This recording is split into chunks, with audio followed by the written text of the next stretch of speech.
All right, perfect. Just let me know next slide whenever you're ready. Next slide. So Tabina already kind of hit on this partnership selection process. It's hard to believe we're in year 5 of the contract. So we launched in late 2018. And she kind of went over how it was selected. So we can go ahead and pass through this piece. So this is American Water Resources by the numbers. So we have 30 plus years in experience of providing home protection programs to customers. We have an A rating on the Better Business Bureau. We have saved 120 million annual savings for our partner communities in the last year.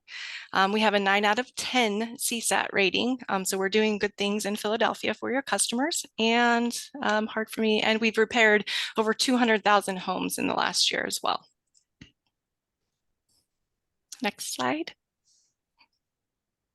So this is just some of the program highlights. So specifically to Philadelphia, since program launch, we have saved homeowners over $55 million from unexpected service line failures. We've maintained about a 92% customer satisfaction rating, and we have nearly 90,000 customers. In 2018, we launched only the water and sewer line programs. And in 2020 is when we launched some additional programs to offer the residents that we can go further into in the other slides. So service line responsibility. So the first part of action for American Water Resources is our direct marketing, and that's educating the customers on their responsibility of the water and sewer service lines. Based off this diagram here, you'll see from the property line to either the water main or sewer main is the coverage for American Water Resources. So we cover up to that main for both the water and the sewer. Breakdowns in service there. Next slide, please. I got to move this over. It kind of went over. So the water and sewer line protection. So we offer a discounted rate for both programs. It's currently $9.89 a month. There are no deductibles, no service fees. It's unlimited protection for covered repairs. Next slide. And I also realize I'm going very fast. So at the end, I'm open to questions and whatever you may have. So some of the areas of what's covered. So we cover clogs or blockages. If that pipe were to break due to normal wear and tear, if there was roots that intruded and caused a break, we would cover that. We cover the whole process of excavations to equipment to backfilling the holes. So we're a one-stop shop. We do it all. All the customer does is file the claim, and we handle everything on the back end to restore that service. Next slide, please. So some of the new product pricing and coverage. So in 2020, as I said, we added some new products. So we added the interior electric line, which is $4.98 a month. It's $5,000 coverage per occurrence. We offered the gas line as well, the same price point. That one is $2,500 coverage per occurrence, and that includes an annual inspection there. The surge, that is the same price as well. That is $5,000 coverage per annual term. In-home clog covers just the clogs inside the home. So any of the lines inside the home that are taking that dirty water out, we cover to come and remove those. And that's $7.99 a month. And that's coverages per occurrence as well. And the last program that we offer is water heater. So this is $9.99 a month. That's $1,500 coverage per occurrence. And important to note for both in-home and water heater, there is a $25 claim fee that's taken whenever that customer is setting up that claim. Next slide, please. So we kind of go into more detail of these programs. So the in-home clog is the illustration here shows all of those drain lines in the home that would be covered under the program. And again, it's $2,000 for the drain line clogs per occurrence. So you can have unlimited claims within a year for different drain lines in the home. Next slide, please. So the water heater, we cover both gas and electric and propane water heaters. If we replace that unit, the contractor will take away the unit and discard of it. And of course, with all of these programs, there are some exclusions. So not everything is covered. It's important that we read the terms and conditions whenever the customers enroll. that kind of goes over the detail of what's covered and what's not. Next slide, please. So the Energy Essentials is the bundle, and this is what we cross-sell to our existing customers every campaign that we do. It's 3 great coverages in one for a very low price. And here it shows you that homeowner responsibility for the gas line, the electronics, and the electric line. So the way the surge program works is if you were to have a surge for whatever reason, thunderstorms hit something, damaged a TV in the home, this would cover you from that breakdown. And you would call our center, and we would give you information to send or go to a provider and get that information for the TV so we can reimburse you for the out-of-pocket expenses with that. Next slide. So this is just a program quick guide, kind of goes over all those product, the monthly pricing, some of the benefits here. There is our customer service line and the customer escalation. I believe we should probably change to Tabine, as Alon is doing other things now. So I will make that change before we send it out to the group. So yes, I realize that was very quick. So any questions that you have for me?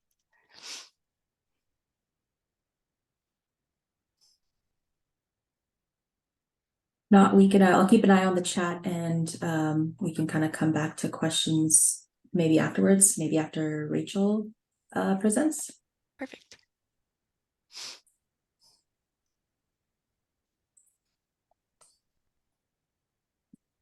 And Rachel, I think I made you co-host, so you should be able to share your screen. Fantastic. Thanks so much, Tabine. Okay. Let me just pull my slides up.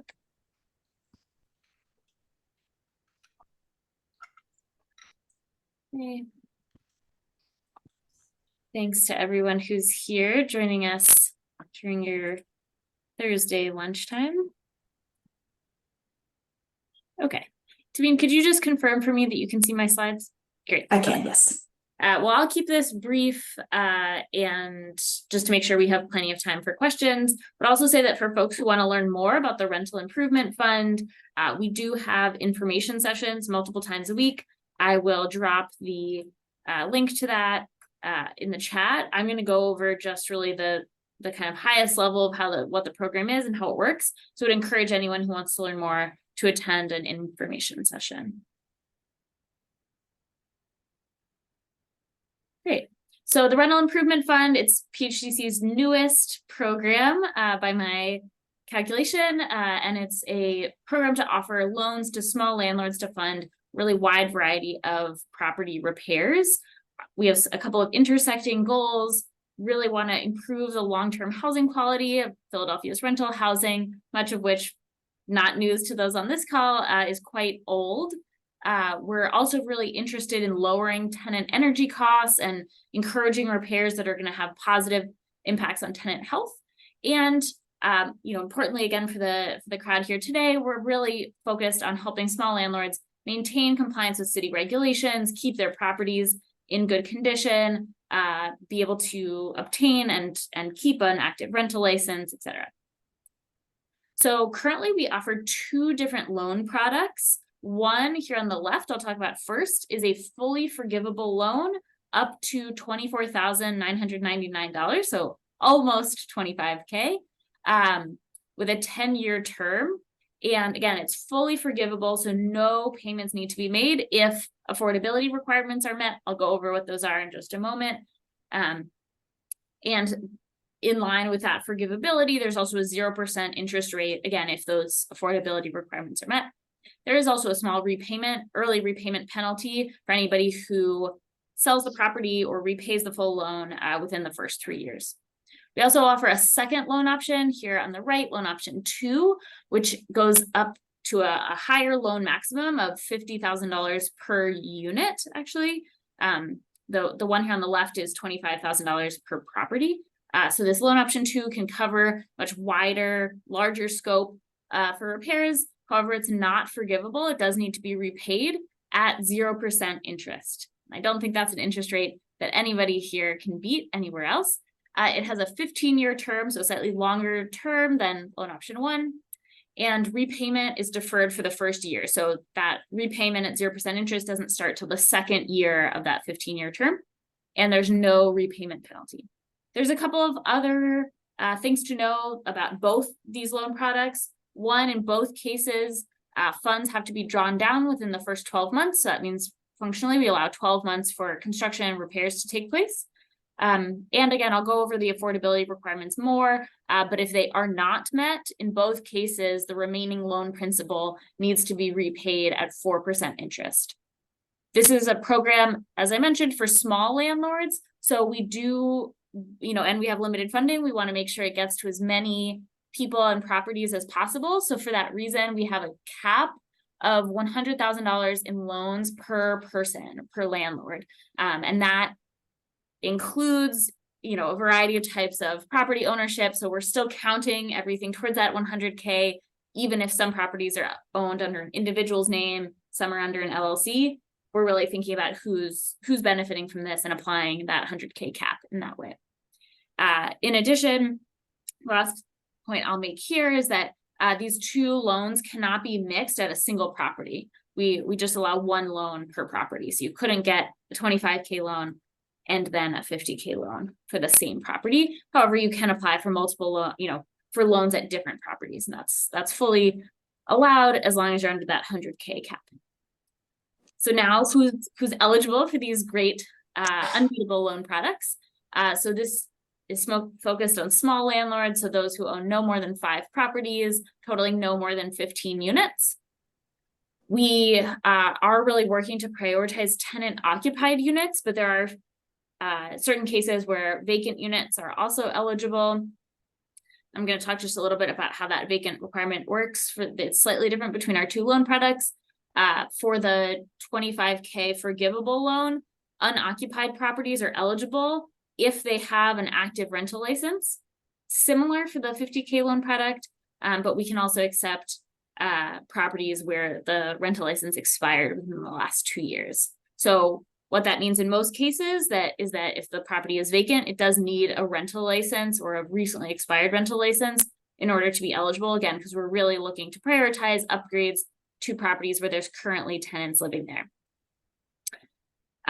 We do allow properties, especially occupied ones that don't currently have a rental license and those that have code violations. Again, we want folks to come in and be able to use this loan to correct those code violations, do any sort of lead remediation, all the things to check the boxes to be able to get a rental license and meet the building code after the repairs are complete. And then the last piece here that's really important about eligibility is that at the point where the loan closes, the monthly rent for units that are currently occupied needs to be at or below these rent amounts you see on the bottom of my screen here. So a little over $1,200 for a 1-bedroom, a little under $2,000 for a 4-bedroom. In cases where a unit is vacant, these rent caps would apply to the next tenant who leases up. The program can cover a really wide range of repairs. In general, anything that's addressing a habitability issue, that's improving energy or water efficiency, or making units accessible to people with disabilities, all of that is allowed. We also encourage people to think both about improvements and repairs to specific units. So things like, remediating mold or upgrading, toilets, all of that, as well as building wide improvements like roof work, upgrading electrical panels, doing accessibility improvements to porches, stairs, railings, things like that.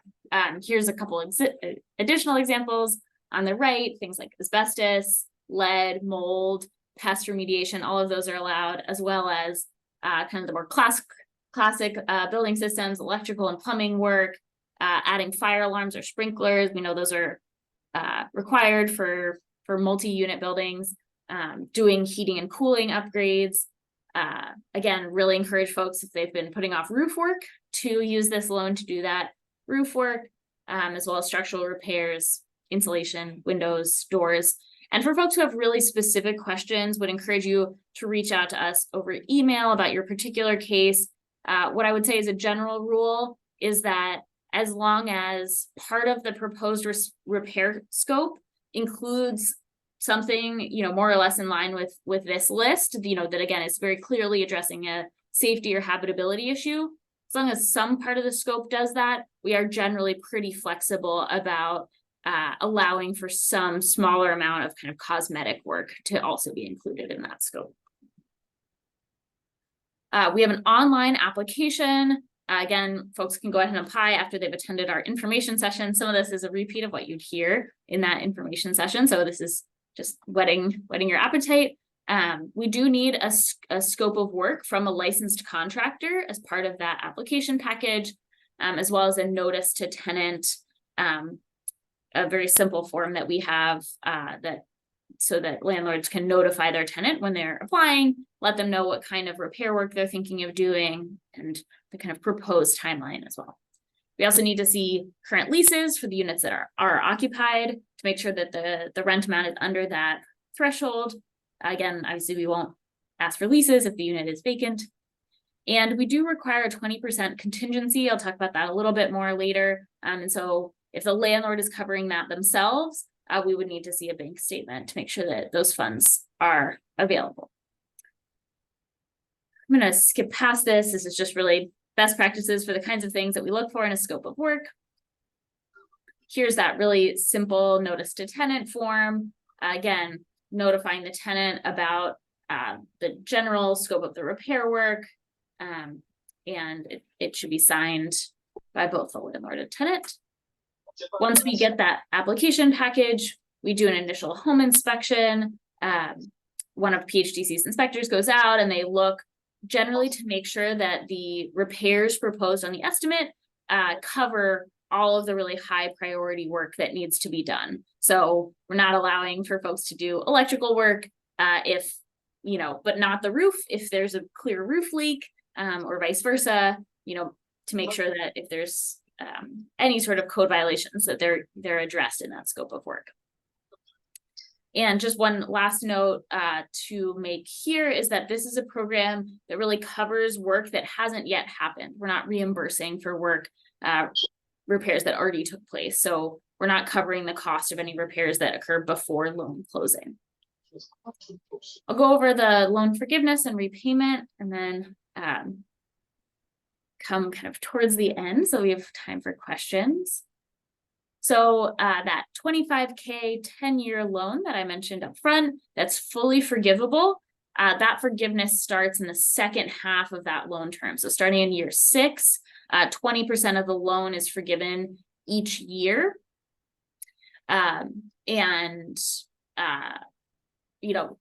If of course the affordability requirements have been met in the preceding years. And what that means is that if the property is sold or the rent increases too much, again, I'll go over those requirements in a moment, that only the unforgiven portion of the loan would need to be repaid. So for example, if the property is sold in year 9, when 80% of the loan had already been forgiven, only 20% would need to be repaid at that 4% interest. Works somewhat similarly for the $50K loan. Again, as I mentioned up front, that repayment is deferred for the first year, starts in year 2. If the affordability requirements are met, that interest rate stays at 0%. If they're not met, that interest rate bumps up to 4%. And so now let's talk a little bit about what those requirements, those affordability requirements are for forgiveness or for that really nice 0% interest. At the most basic level, we expect landlords to comply with fair housing rules in the city. But beyond that, really the cornerstone of this program when it comes to affordability is capping annual rent increases at no more than 3%, again, on an annual basis. The exception to that is for units that are rented to a voucher holder. In that case, that 3% does not apply. Landlords can go ahead and apply for rent increases through the housing authority the way you would normally. And PHDC stays out of that. We will accept whatever sort of increase the housing authority allows for. But in cases where units are not rented to a voucher holder, the rent cannot go up more than 3% annually.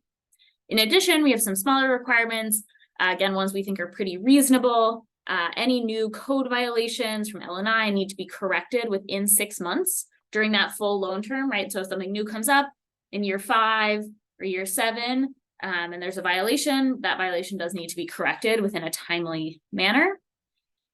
We do require that an active rental license be maintained during the loan term, and that there not be a transfer of property ownership. Again, if the property is sold, then the loan would need to be repaid. And if the above requirements are not met, again, that 4% interest rate kicks in. We can accommodate repayment either as a balloon payment or as amortized monthly payments. And that application for forgiveness or for that 0% interest rate really happens annually. We'll check back in with borrowers, ask them to submit copies of current leases as well as their property insurance to make sure that they still have the kind of base level of property insurance coverage. And then we also look at public information about code violations, rental licenses, et cetera, to make sure that those requirements have been met. And if that's the case, folks stay on track for forgiveness or for that 0% interest rate, depending on which loan type they've used. So just to review what I went over, this is a program for small landlords, generally for tenant occupied properties, but in some exceptions, vacant properties are eligible as well. And those that meet, again, to come into the program, they need to meet those affordable rent guidelines that I shared earlier. And we have 2 loan products, as I mentioned.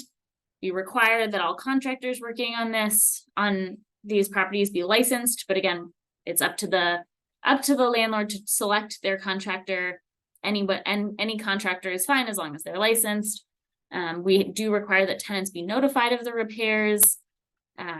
Is one small thing. Again, this happens very, very, very rarely, but we have an initial inspection, as I mentioned, as well as an interim and final inspection. And if those are not passed or the inspector can't get access to the property, we have a very small $200 reinspection fee.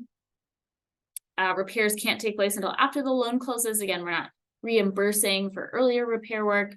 And those affordability requirements, primarily that limit of 3% annual rent increase, has to be maintained during the loan term for forgiveness or 0% interest. And I will, here, folks who have specific questions, here's our email address, or you can give my team a call. I will also put the link to our website in the chat. Again, we have really done our best to put ample information about the program on the website. So please read through the information we have there. And again, would encourage anyone who's interested to go ahead and sign up for an information session.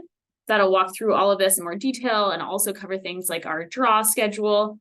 And then again, we have an online application, which you can find on PHDC's website. And I will stop there. Awesome. Thank you so much, Rachel. I think I saw one comment from Calvin in the chat. I think just looking, maybe if you could repeat the information about the vacant property without rental license information. Sure, yeah. So in general, fully vacant properties without a rental license are not eligible. We do, when it comes to that 50K loan, we do accept situations where the rental license expired within the last 2 years, but otherwise, the only cases where we accept properties without rental licenses is if they're currently occupied.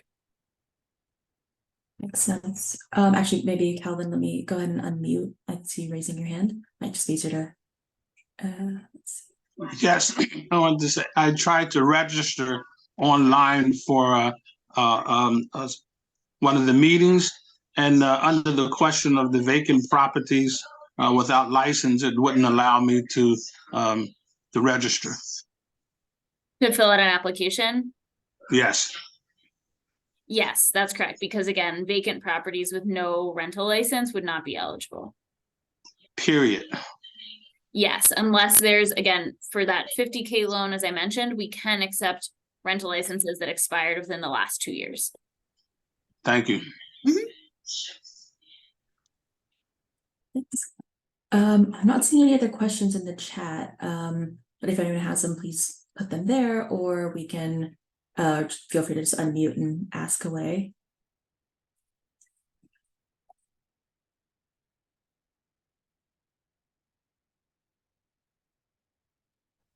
Can you share the website that you applied for the loan again? For the PhDC program, right? And we can also do the AWR one. Yep, and I would just say that we do require that everybody attend one of those information sessions. We have them a couple of times a week. They're really useful. Some of what I shared today is covered there, but in more detail. Would really encourage everyone to attend an information session before completing a loan application. It'll save you time, it'll save us time. But you can find both the link to sign up for information sessions as well as the loan application link on PhDC's website, and I put the link in the chat.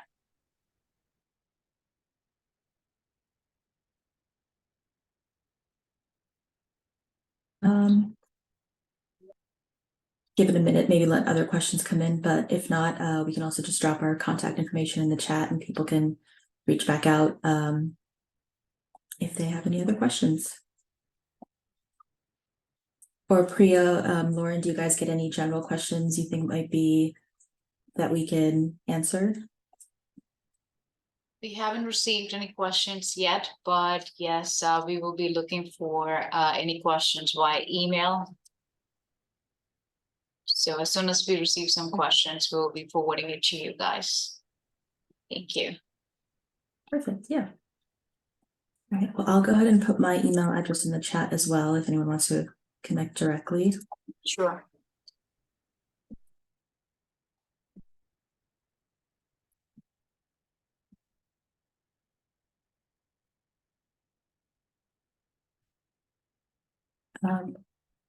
But if not, we can kind of go ahead and wrap up early.